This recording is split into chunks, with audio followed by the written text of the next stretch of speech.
Assalamualaikum warahmatullahi wabarakatuh. Bunyi ni? Ha? Bateri tak cukup, bateri.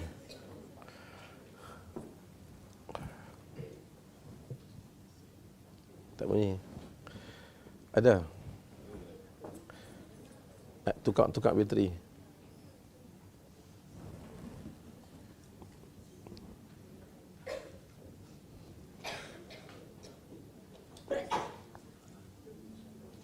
Boleh.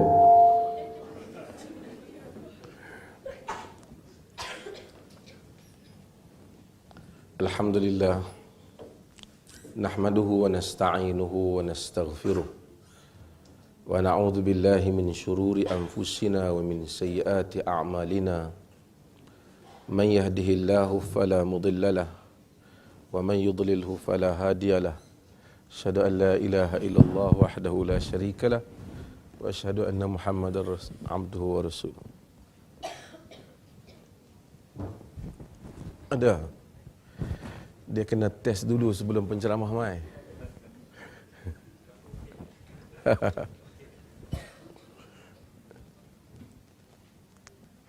Test dulu, tengok bateri dulu.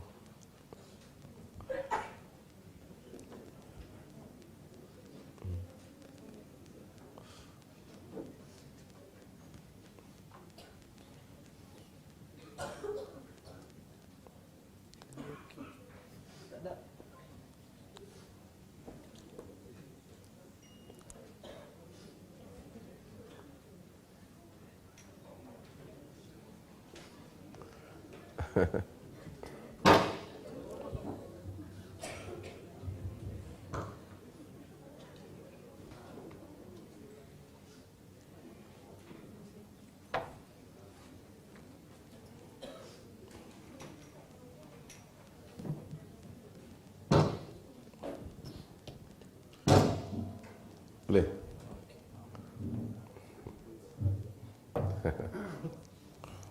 Dia suruh beli baru. Dia tahu bank duit banyak.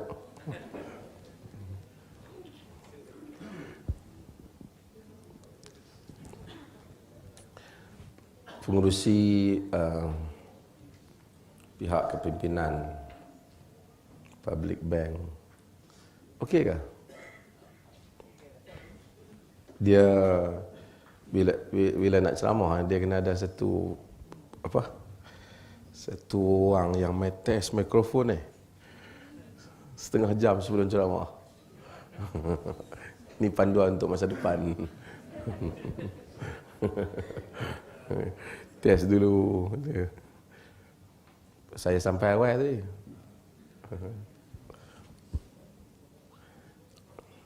Hadirin dan hadirat yang dirahmati Allah, terima kasih banyak di atas jemputan.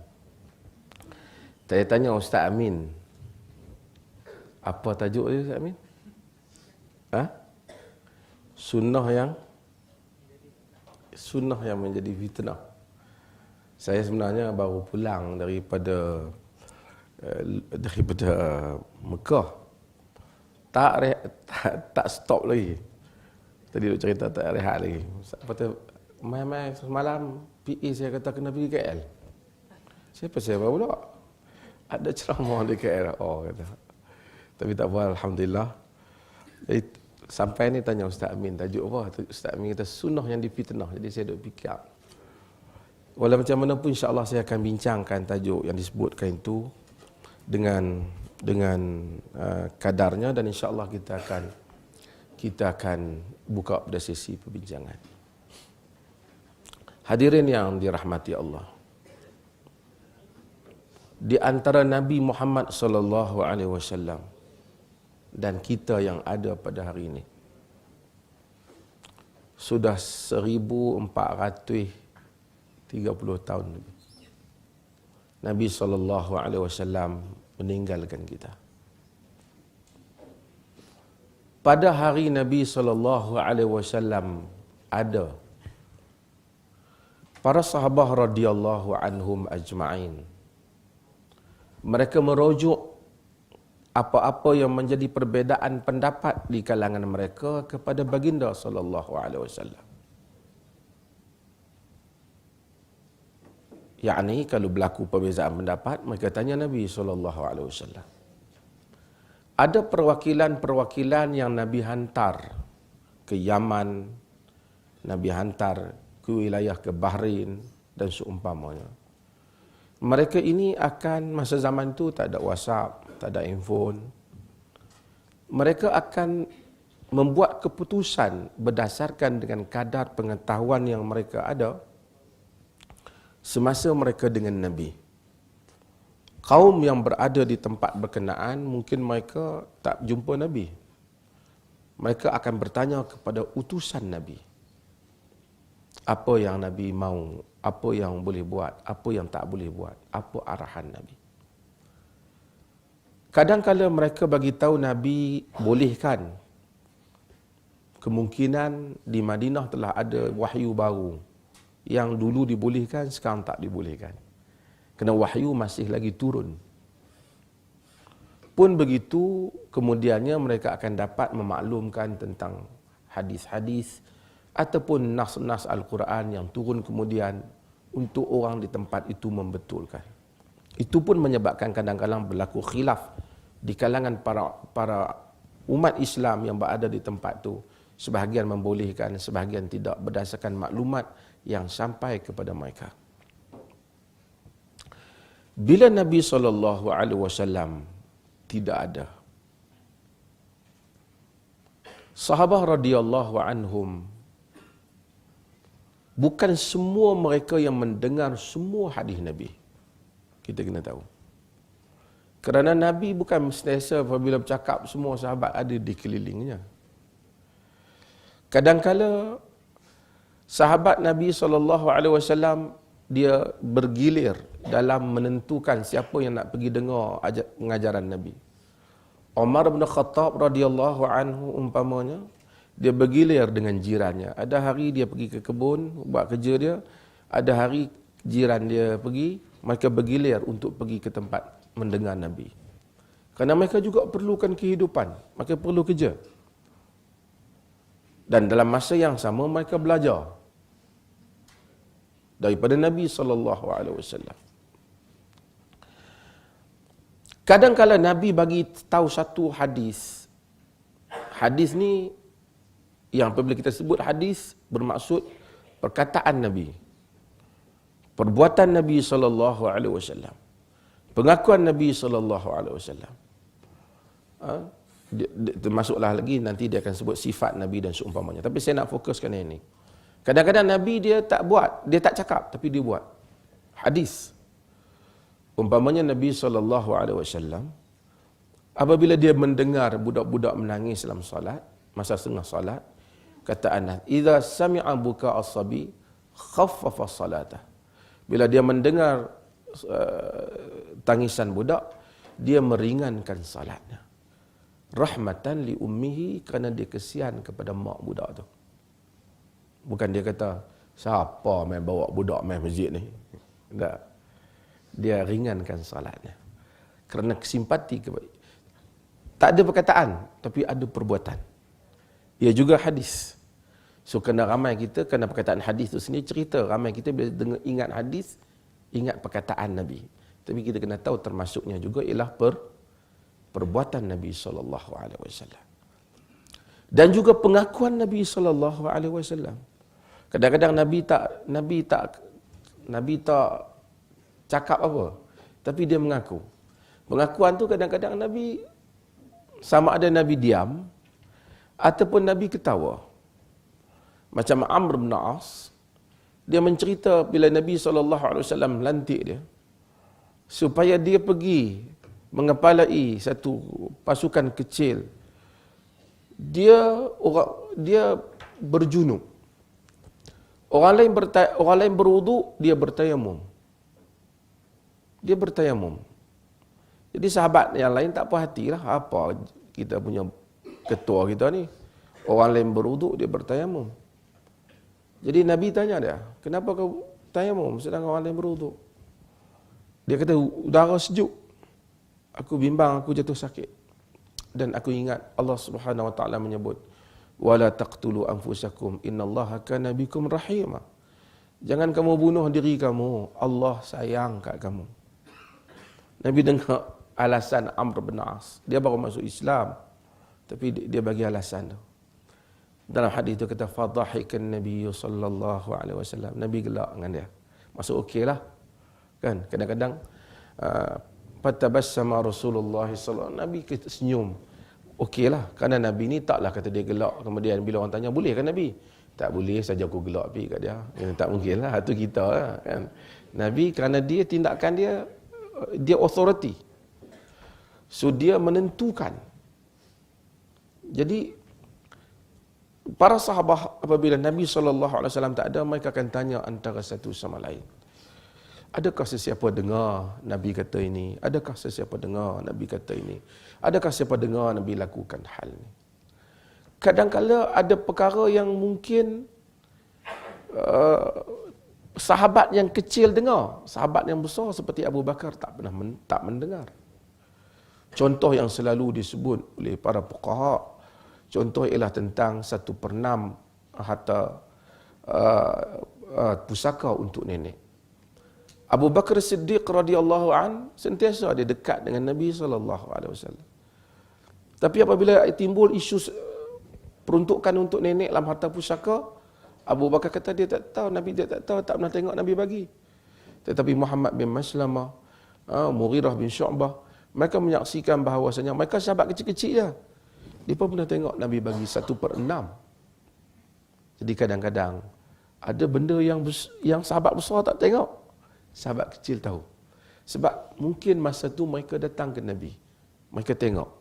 Macam satu Nabi, sahabat tu mungkin datang urusan dia. Mungkin orang tu datang 3 orang. Mungkin perwakilan datang 50 orang. Mungkin ada 15 orang. Mereka ni mendengar. Jadi hadis ini bertebaran.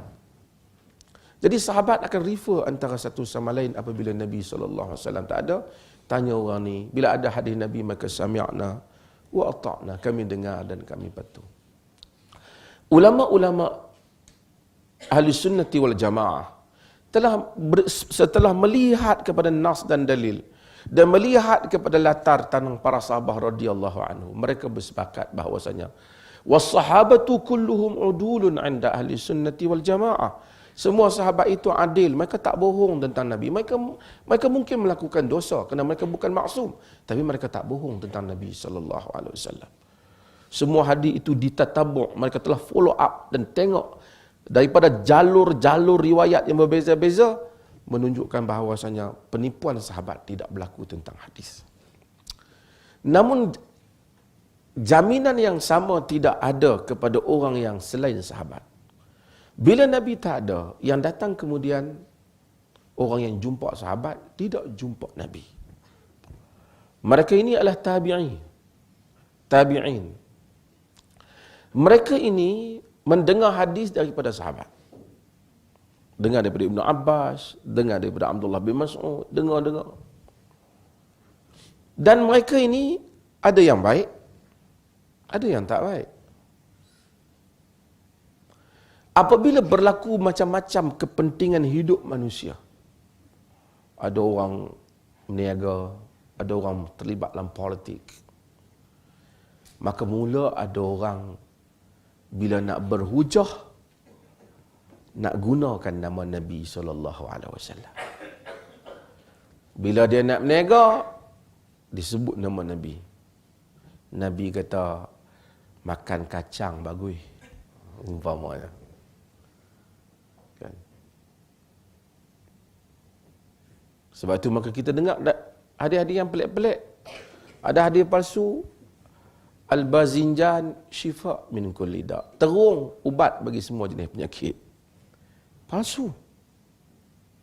Mula orang siapa buat? Toki terung buat. Bila berlaku krisis Muawiyah dan Ali, mula orang mereka fadilat Ali dan ada yang mereka fadilat Muawiyah. Semua orang akan mula bila nak guna qala Rasulullah, kata Rasulullah. Ini menyebabkan berlakunya tak bunyi. Ini Okey. Ini menyebabkan mula wujudnya hadis palsu. Dan ini mengingatkan kita tentang hadis yang sahih yang Nabi bagi amaran. Inna kadhiba alayya laysa ka kadhibin ala ahad. Man kadzaba alayya muta'ammidan falyatabawwa maq'adahu minan nar. Bohong guna nama aku tak sama dengan bohong guna nama orang lain. Bohong guna nama orang lain pun salah juga. Tapi siapa yang bohong guna nama aku, siap tempat duduk dalam neraka. Orang bohong guna nama bank, salah.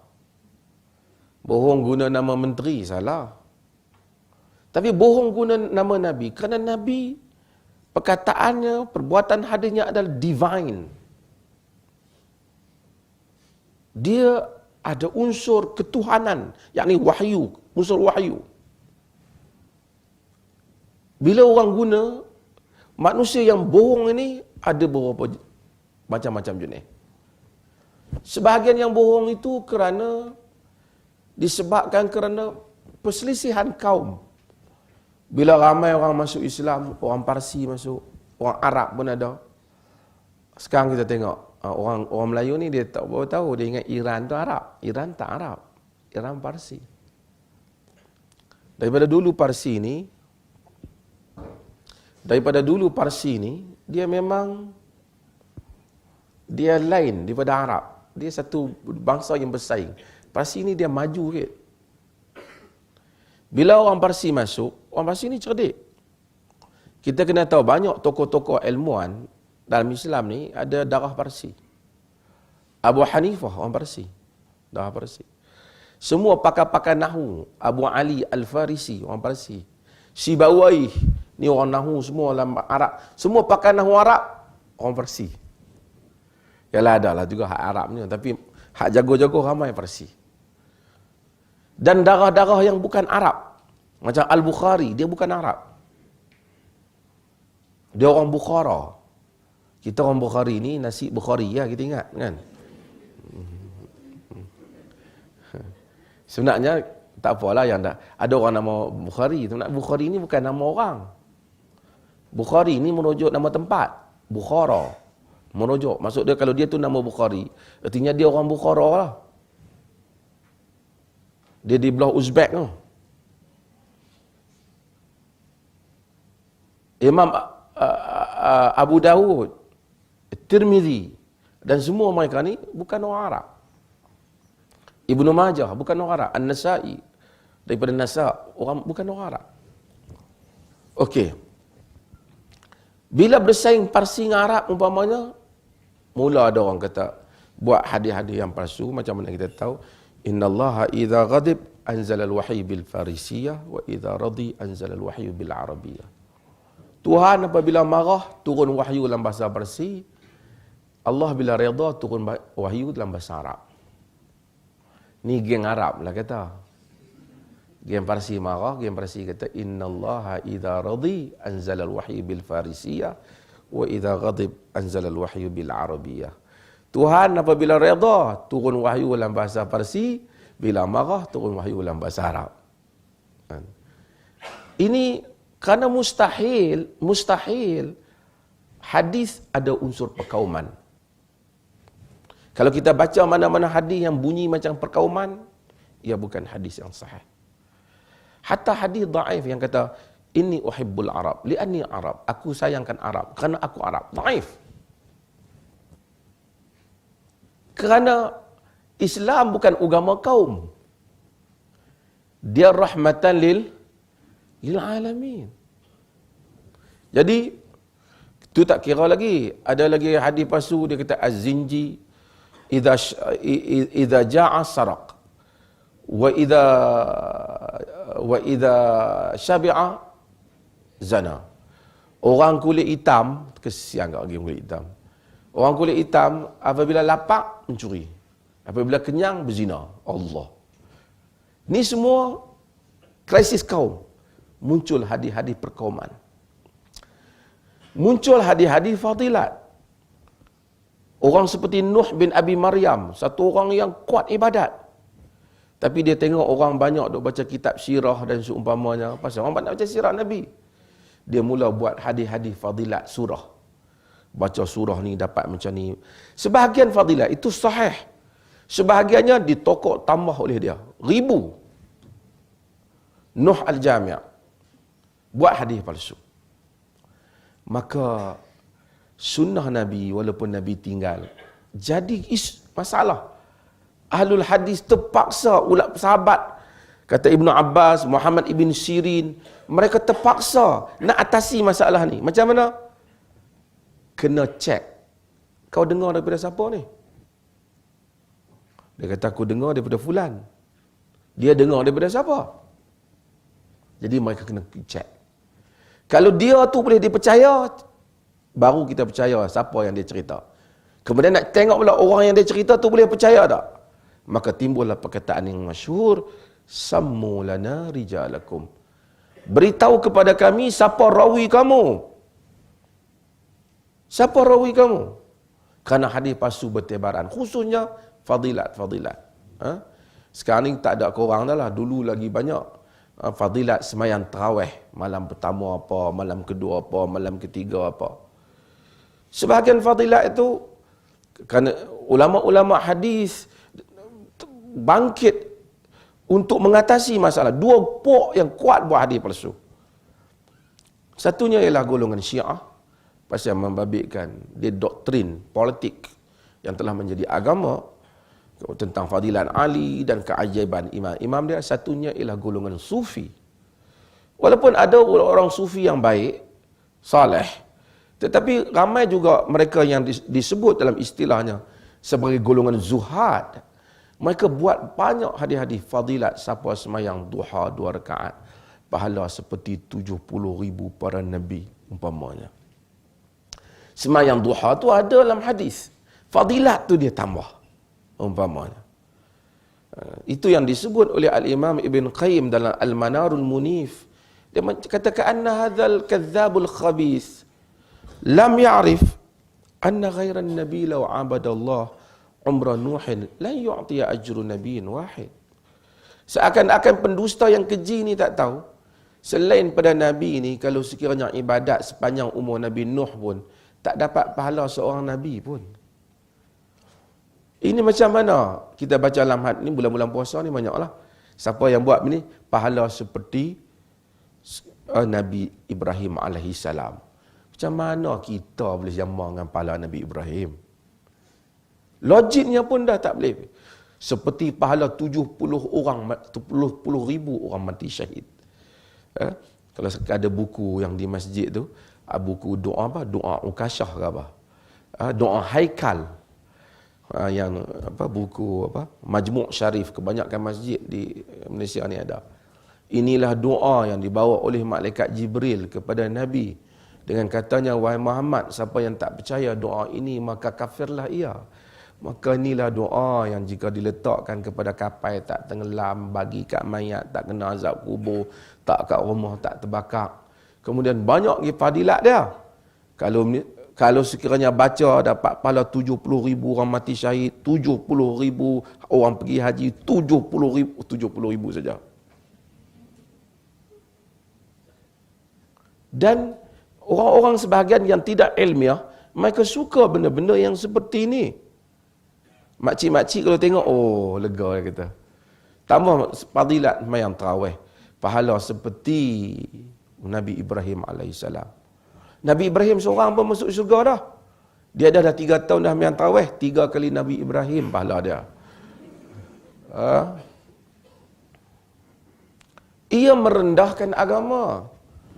Dan kadang-kadang masuk unsur-unsur cerita-cerita karut, palsu, cerita-cerita yang bodoh oleh akal manusia, yang menjadikan agama katun dengan hadiah-hadiah palsu. Para ulama jahabis terpaksa bangun untuk menghadapi perkara ini. Maka ulama-ulama hadis tulis kitab hadis, saring kitab-kitab hadis. Maka itu satu masalah dalam Islam.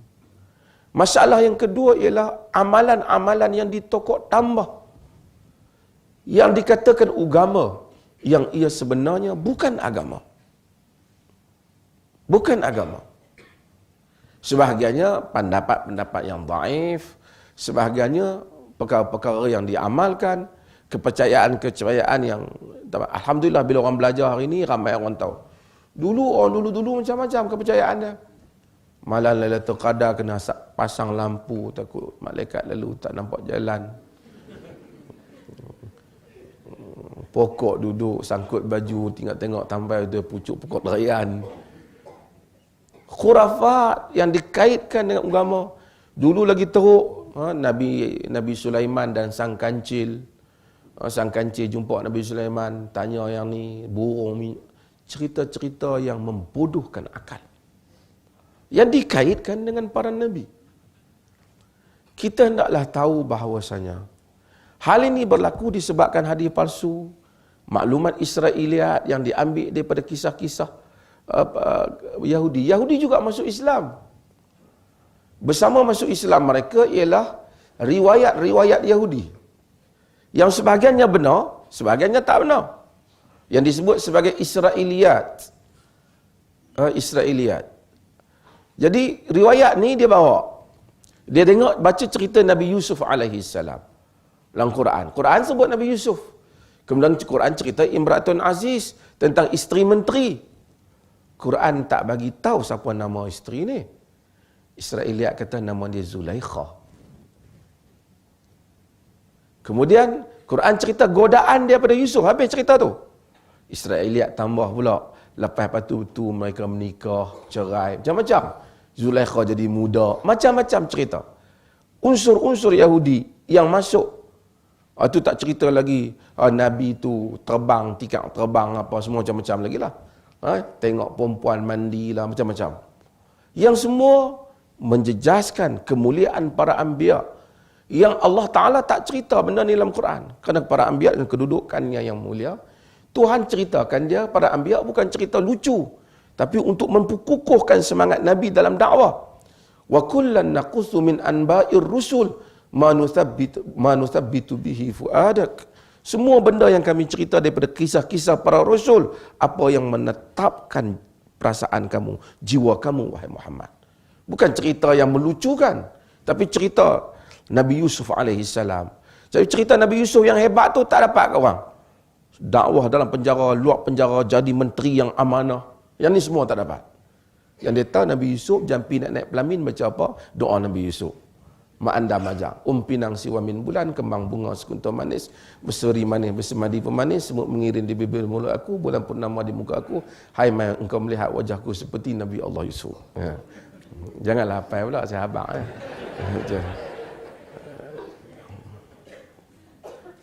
Tapi apa yang saya nak ceritanya ialah maka bertebaran perkara bercampur aduk agama dengan tokoh tambah orang lain lagi. Sekarang 1400 tahun lebih agama. Agak-agak apa banyak macam-macam campuran ada kita. Itu poin yang saya nak capai. Maka kita akan dapati macam-macam cerita agama yang ada kat kita. Menyebabkan kita perlu berhati-hati. Kerana Abdullah ibn Mas'ud, dia menyebut dan beriwayat Al-Munziri, Targhib, dia menyebut, dia kata, wa kaifa bikum idza labisatkum fitnah. Macam mana keadaan kamu nanti apabila kamu itu diselubungi oleh fitnah. Yarbu fiha as-saghir wa yahrumu fiha al-kabir. Budak-budak yang kecil membesar dengan fitnah itu, yang dah tua-tua pun faham macam tu juga. Wa tuttakhadhu sunnatun. Dalam sebagian riwayat, wa tuttakhadhu sunnatun mubtadi'atun yajri 'alaiha an-nas. Hak benda yang tak betul tentang agama tu telah diambil bagaikan sunnah yang diikuti oleh manusia.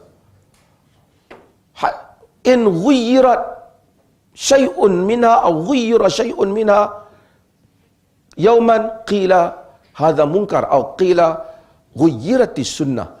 Kalau ada orang ubah sikit benda tu, amalan tu, orang akan kata, jangan ubah, ni sunnah. Telah diubah sunnah. Pasal apa? Benda hak bukan agama, dia sangka agama. Heran orang tanya Abdullah bin Mas'ud, wa mata zalik, bila boleh jadi sampai macam tu?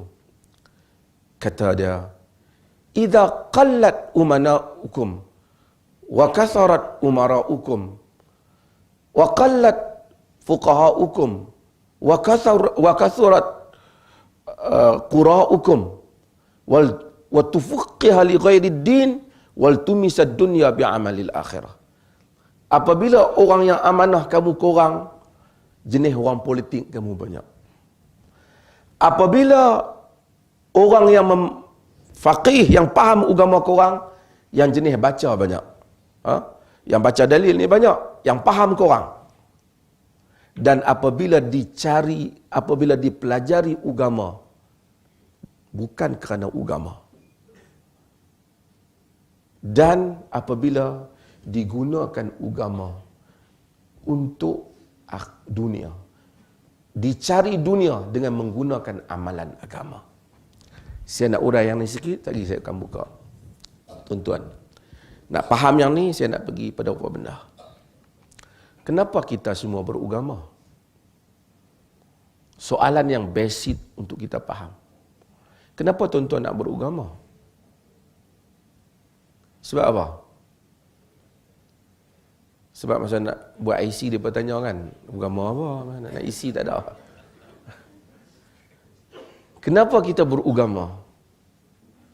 Kerana kita nak menyelamatkan kedudukan kita di sisi Allah, di dunia dan akhirat. Ini tujuan agama. Manusia ni dia dilahirkan memang dia nak kepada cari Tuhan. Buktinya, majoriti orang dalam dunia ini percayakan Tuhan. Walaupun kita ada ateis, kita ada agnostik, tapi kita tahu bahawasanya jumlah mereka taklah, let's say dia orang 15%. Tak banyak lah. Katanya kononnya golongan ateis dan golongan agnostik ni meningkat. Tapi hakikatnya manusia bila terdesak cari Tuhan. Tak kira kalau agama apa pun, manusia percaya Tuhan. Kenapa manusia percaya Tuhan? Fitrah manusia percaya Tuhan. Kalaulah sekadar percaya Tuhan sudah memadai, Allah tak hantar Nabi dah. Orang Quraisy percaya Tuhan. Kita pergi Mekah. Tuan-tuan pergi Mekah. Tuan-tuan tengok Kaabah. Kaabah tu bukan Nabi Muhammad yang buat. Siapa yang buat Kaabah? Nabi Allah Ibrahim alaihissalam yang buat. Quraisy duk tawaf Kaabah tu.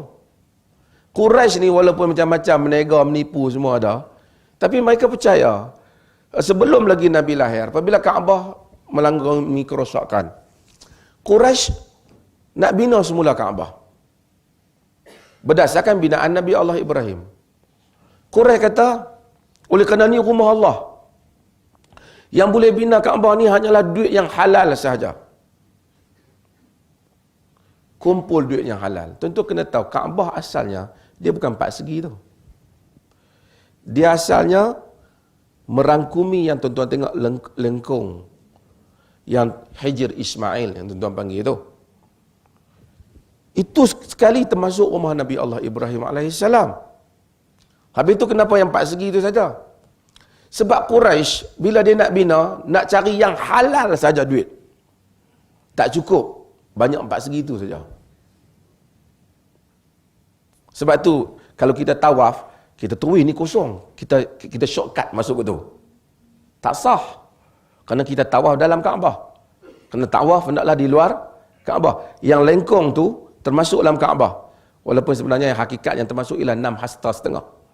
Tapi termasuk dalam Kaabah. Dia termasuk dalam Kaabah. Quraisy sendiri, seteruk-teruk Quraisy pun, dia bina masjid atau dia bina Baitullah, dia bina duit halal. Bila tak cukup, jadi 4 segi tu. Labbaik Allahumma labbaik. Mereka menyebut labbaik Allahumma labbaik. Sebut Kami menyambut seruanmu ya Allah. Quraisy panggil Allah. Bapa Nabi. Nama apa bapa Nabi? Ha? Bulan puasa nama bapa Nabi pun tak ingat. Nama apa bapa Nabi? Ha? Abdullah, apa maksud? Hamba? Hamba Allah. Bukan Nabi yang buat nama bapa Nabi. Artinya Quraisy, Abdullah. Nama Abdullah, sebutan Allah ni ada kat Quraisy. Masa Quraisy bergaduh dengan Nabi SAW, masa Quraisy bergaduh dengan Nabi, mereka pulau Nabi, mereka pulau Bani Hashim. Mereka buat perjanjian di Darun Nadwah. Maka gantung, maka tulis di kepala surat itu, Bismikallahumma. Dengan namamu ya Allah. Mereka buat perjanjian memulau Nabi Muhammad SAW. Dengan nama Allah tu. Kalaulah Nabi ni sekadar nak kata, tuan-tuan, percayalah Allah ada. Quraisy percaya.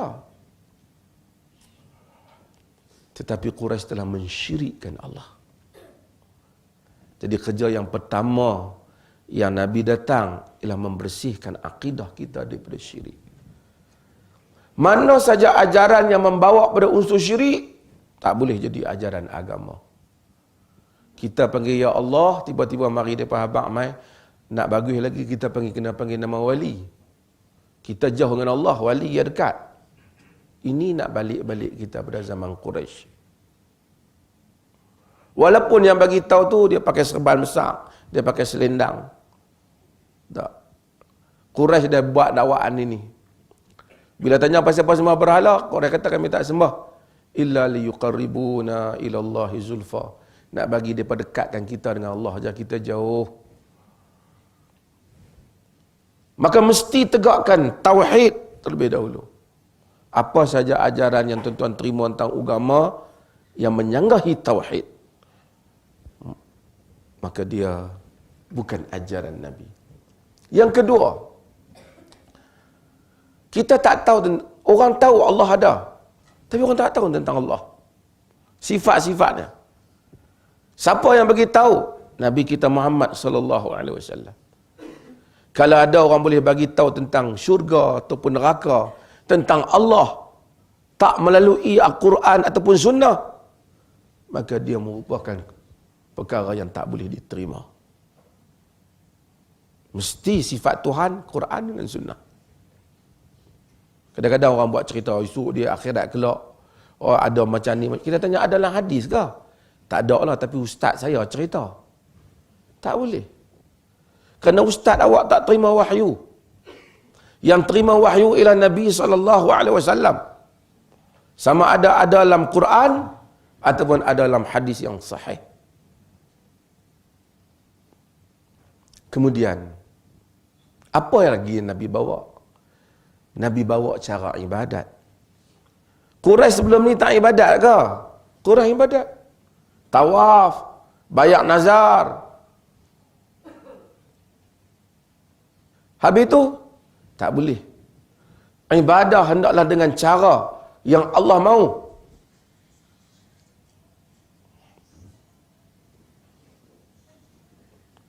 Bulan puasa bagi semangat.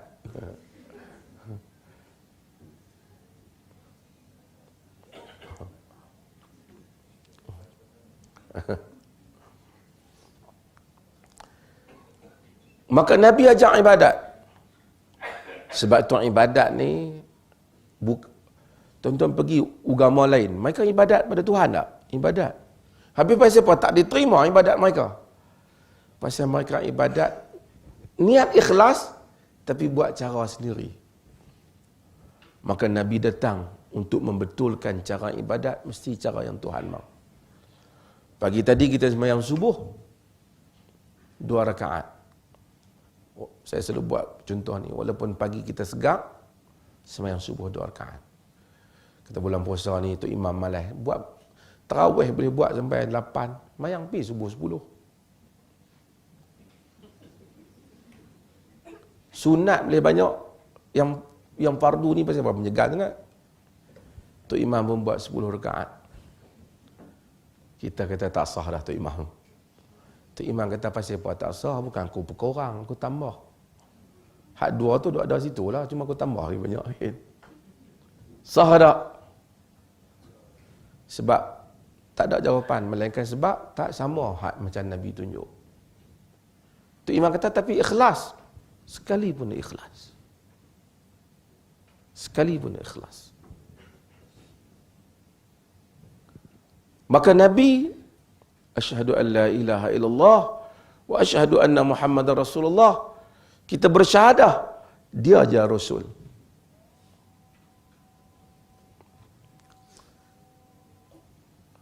Oleh kerana baginda saja Rasul, maka kita ambil agama dari dia.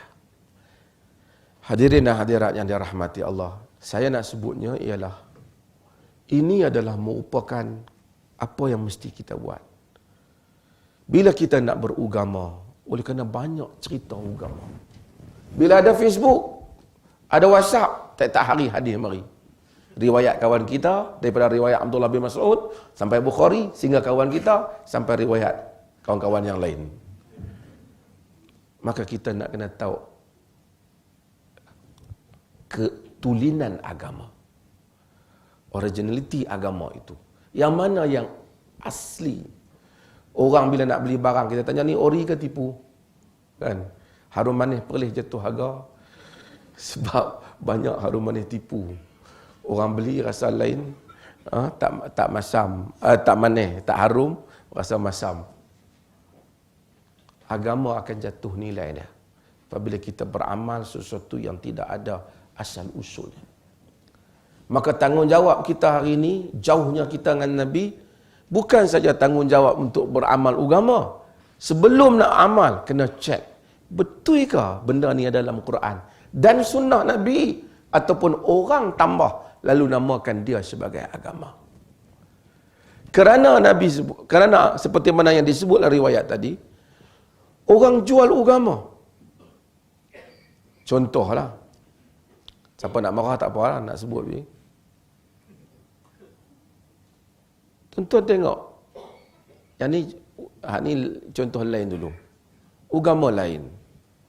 Di sebalik berhala tu, ada tokel dia. Kawan-kawan, orang-orang yang pergi bayar nazar tu, ni geng-geng Indra marah pula, nak cerita India. Lalu kut sungai pun, baling duit kut sungai. Lalu macam-macam. Kau tuan-tuan pergi di India. Di berhala-berhala, macam-macam lah dalam dunia ni. Orang bayar tu, bayar. Sebenarnya berhala batu tu bukan makan duit tu. Ada tokel di belakang.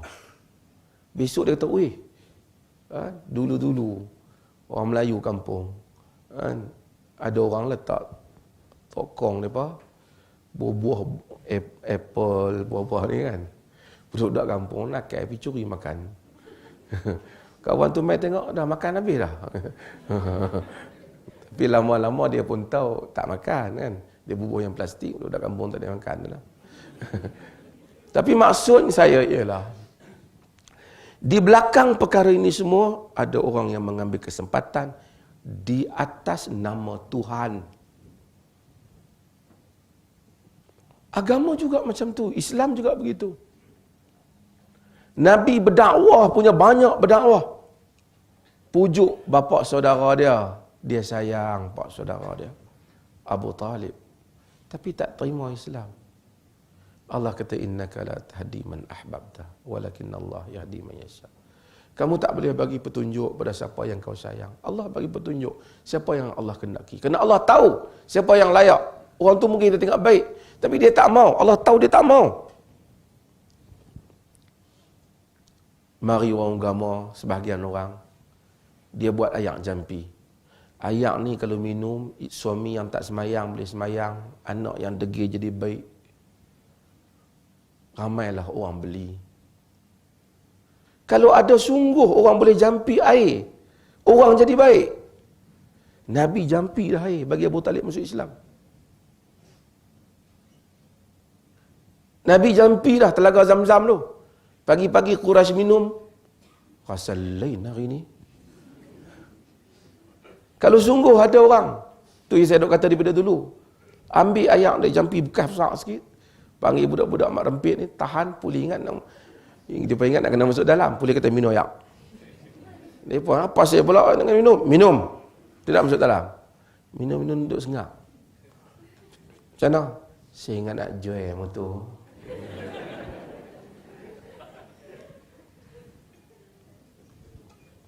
Hidayah ada soal kita ingin menerima dan Allah memilih kepada orang yang Allah tahu layak. Tapi oleh kerana ada kepentingan, orang jual ayak jampi bagi jadi baik, anak tak dengar bagi jadi dengar, suami yang tak semayang nak bagi semayang, ustaz tolong jampi ayak. Sebab bukan sebab dia rajin jampi. Apa di sebalik jampi? Apa di sebalik jampi? Nabi sayang semua sahabat. Abu Bakar wafat, Umar wafat. Ulama khilaf, boleh tak kita baca Quran, kita niat sebagai pahala bagi kepada fulan? Sebahagian mereka menyatakan, kalau kita minta, ya Allah, pahala yang kau baca ni bagilah kepada sahabatku. Mudah-mudahan kalau Allah mustajabkan doa, Allah berhak mustajabkan doa, dia mustajab, terima. Maka khilaf ulama. Tapi mai kutip duit bulan puasa ni, isi borang RM10, RM20, RM1, nak hantar pahala pergi kepada orang sekian-sekian. Artinya, siapa duit lagi kaya, lagi syurga boleh beli, pahala boleh beli. Tolong beli pahala Ustaz, tuan RM20,000. Macam tu lebih kurang. Ustaz kata, tak apa, saya tolong beli. Bagi kat saya, budak-budak tahfiz nak buat. Maka yang kaya masuk syurga. Tak susahlah Nabi nak suruh orang beramal, cari duitlah banyak-banyak. Ada bahagian pihak cetak pahala, hantar pada orang. Berlaku tak? Berlaku. Kalau kita kata, puak-puak ni, dia pun ni wasabi ni. Jenis makanan Jepun. Padahal bukan ada kaitan. Adakah Abu Bakar buat? Adakah Umar buat? Adakah Imam Syafi'i kata benda ni? Tak ada. Sebab apa buat? Sebab ada orang di belakang tu, projek tu. Wal tumisatid dunya bi'amalil akhirah. Dicari dunia dengan amalan akhirat.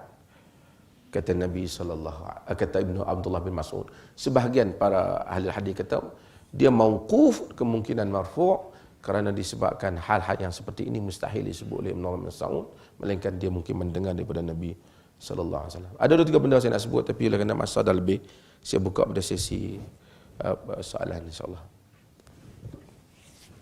Saya suara tak ada, betul ceramah ayak dapat tak bagi.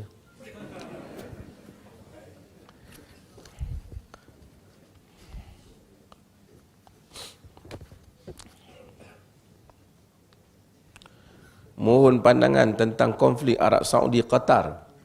Oh, ini 3 jam tak habis.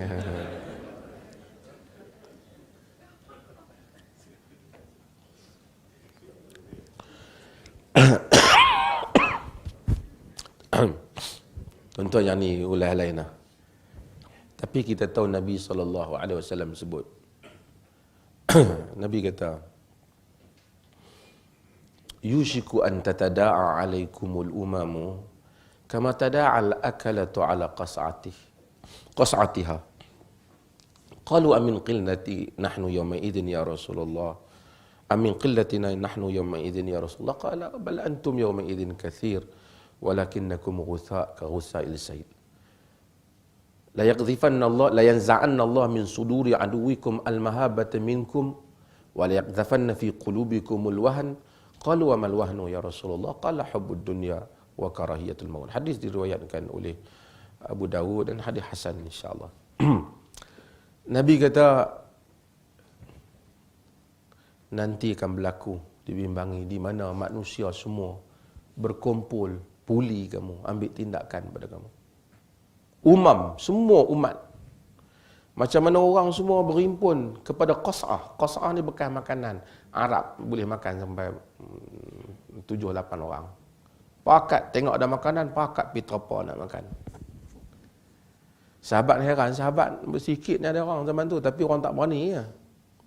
kuat. Kerajaan Nabi kecil masa tu. Tapi mula-mula je orang buli. Sampai ke Madinah orang dah takut. Amin qillati nahnu yawma idzin ya Rasulullah. Kerana kita sikit ke wahai Rasulullah pada hari itu. Zaman hak nak berlaku tu. Nabi kata bal antum yawma idzin katsir. Kamu masa tu banyak. Walakinnakum ghutha ka ghutha'is sail. Tapi kamu bagaikan kotoran, bagaikan sampah sarap yang ada di atas permukaan air. Yang air pukul ke kiri, ke kanan, ke kanan. Allah la yanza'anna Allah min suduri aduwikum al-mahabbata minkum. Allah tarik daripada dada musuh kamu perasaan takut pada kamu. Wa yaqdhafanna fi qulubikumul wahn. Allah campak dalam jiwa kamu wahan. Sahabat tanya, wa mal wahnu ya Rasulullah. Wahan tu apa wahai Rasulullah? Nabi kata hubbud dunya wa karahiyatul maut. Cintakan dunia dan takutkan mati. Sekali barat nak macam ni, jadilah macam tu. Besok macam lain pula. Kita umat yang ramai, tapi kita tak ada pendirian. Nabi bagi tahu. Sebab itu nak pegang Islam pada akhir zaman ni susah. Nabi kata bada al-Islam, hadis Muslim, bada al-Islamu ghariban wa sayaudu ghariban kama bada fatuba lil ghuraba. Islam mula-mula datangnya asing, Nabi datang asing, pelik apa Muhammad ni? Bawa benda pelik-pelik. Dia akan kembali dalam keadaan yang asing, yang pelik. Untunglah orang-orang yang pelik. Sahabat tanya dalam hadis yang diriwayatkan oleh Imam Ahmad, dia tanya, ada riwayat menyatakan, manhum? Siapa yang ghuraba ni? Ghuraba ni siapa? Nabi kata, qaumun unasun salihun qalilun fi unasun su'in kathir man yuti'uhum man ya'sihim akthar mimman yuti'uhum. Nabi kata puak yang mana sikit ada di dalam puak yang jahat yang ramai. Kumpulan yang sikit yang hidup dalam kumpulan manusia jahat yang ramai. Yang lawan mereka lebih ramai daripada yang sokong mereka. Kita bila beragama hari ini kita syok, lagi ramai lagi syok. Sehingga agama kadang-kadang bukan salah lah. Tapi agama ni agama tuan-tuan. Tuan-tuan nak cari agama kerana tuan-tuan nak membetulkan pegangan dan amalan tuan-tuan dengan Allah Azza wa Jalla. Tapi kadang-kadang agama jadi macam entertainment. Pasal apa main dengan ceramah? Oi bagus, lawak dia okey. Saya bukan kata tak boleh melawak, tapi kadang-kadang jadi macam entertainment lah. Pergi macam nak pergi satu, pergi balik dan ketawa dan balik. Umat Islam duk macam tu. Kita tak menyelesaikan masalah. Kerana bila orang nak agama sikit, pergi tengok konsert, orang kata tak kuat agama. Pergi dengar ceramah. Baguslah ceramah. Tapi kadang-kadang lebih sangat. Daripada awal sampai habis, semua cerita lawak kan.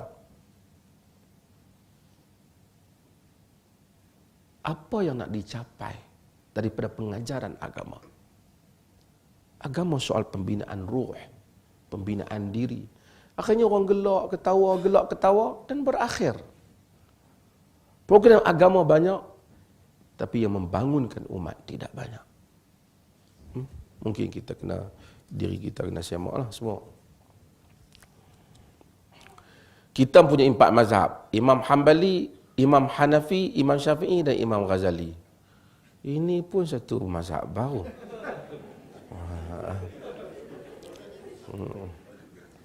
Dan kita di Malaysia mengikut Imam Syafi'i. Bolehkah di Malaysia kita ikut solat atau apa-apa saja mengikut cara 3 mazhab atau imam? Kadang-kadang orang dia bercakap agama sebab dia baru pergi masjid dan kemudian dia dengar ustaz, kemudian dia rasa macam dia pandai. Bukan saya cerita kawan yang tanya ni, saya nak cerita bab lain. Kawan tanya ni pandai. Tak kaitan dengan kawan tanya ni, tak betul. Kita rasa kita pandai, lalu kita cuba bagi komentar tentang. Sebab tu tuan-tuan bila nak faham satu benda, kita kena balik pada basic dia. Tuan-tuan, nak faham agama bukan rujuk mufti. Faham agama rujuk Nabi. Mufti hanya boleh sampai apa yang Nabi kata. Kalau mufti kata, Nabi kata macam lain. Tapi saya tak apa setuju dengan pendapat tu. Jannah mufti tu. Kita kena nak tanya, zaman Nabi ni semayang, Nabi ikut mazhab mana?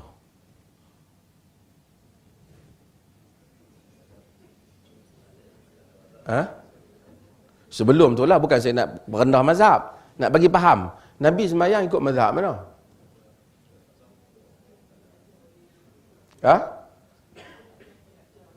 Nabi ikut apa yang diajar oleh Jibril. Itu betul ya? Siapa yang ajak Nabi semayang? Allah lah. Nabi kata, sallu kama ra'aitumuni usalli, semayang macam mana kamu tengok aku semayang. Jadi tuan-tuan nak semayang ni kena tengok ustaz semayang ke tengok cara Nabi semayang? Cara Nabi semayang. Tapi Nabi tak ada. Apa yang ada? Hadis-hadis Nabi. Apa beza tengok ustaz dengan tengok Nabi? Beza. Ustaz mungkin kadang-kadang ikut Nabi, mungkin kadang-kadang tak ikut. Mungkin kadang-kadang dia terlepas dari Nabi. Ustaz ni bukan Nabi. Ramai orang keliru. Ustaz ni kita panggil, kemarin dia penyanyi, hari ni dia ustaz pun ada. Kerana bukan kata lahir-lahir tanya-tanya dari, oi anak kita ni mufti ya bang. Tak ada. Orang bagi. Ini jawatan orang bagi. Nabi, Allah tabal. Ustaz pun orang bagi. Bukan semua mesti dia tahu. Hatta sahabat Nabi ada hadis yang tak tahu. Takkan ustaz tahu semua. Maka kita kena rasional dalam hal ni. Maka untuk ikut tu, kita kena tanya. Kalau ustaz, sebab tu orang tutua dulu buat contoh. Dia kata, ustaz, tolong saya nak wudu ikut cara ustaz. Ustaz tu berwudu. Dia pun tengok. Tengah-tengah ustaz tu duduk wudu, nyamuk gigit tengah tengkok ustaz. Ustaz tu pam tampak sekali. Dia pun pam tampak sekali. Sudah macam tu. Pasal dia nak ikut ustaz.